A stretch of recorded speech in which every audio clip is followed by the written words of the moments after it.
भाग एक। बुद्धिवन का शांत जीवन। बहुत समय पहले की बात है।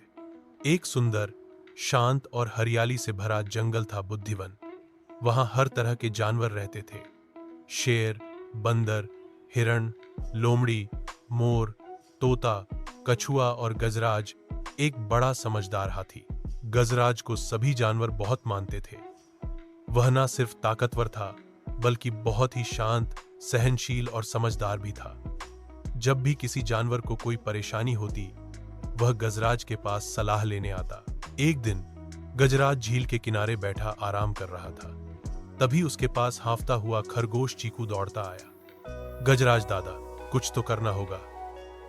जंगल का पानी सूख रहा है, नदियां पतली हो रही हैं और झीलें गायब हो रही हैं।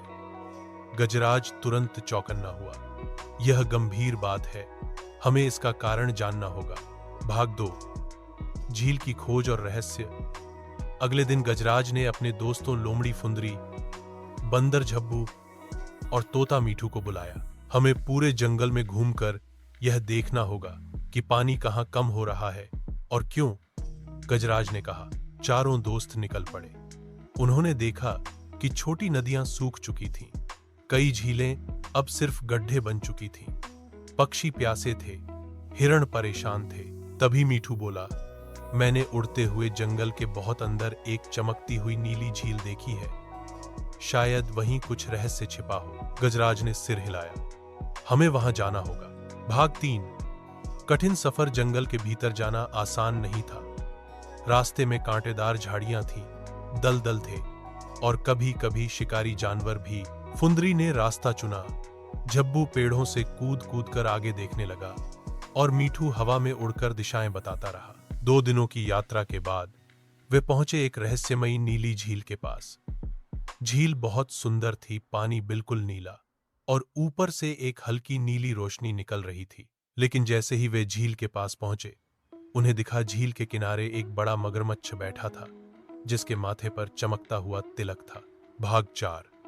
जादुई मगरमच्छ की चुनौती। गजराज आगे बढ़ा और बोला, हे जल रक्षक, हम आपके पास शांति से आए हैं।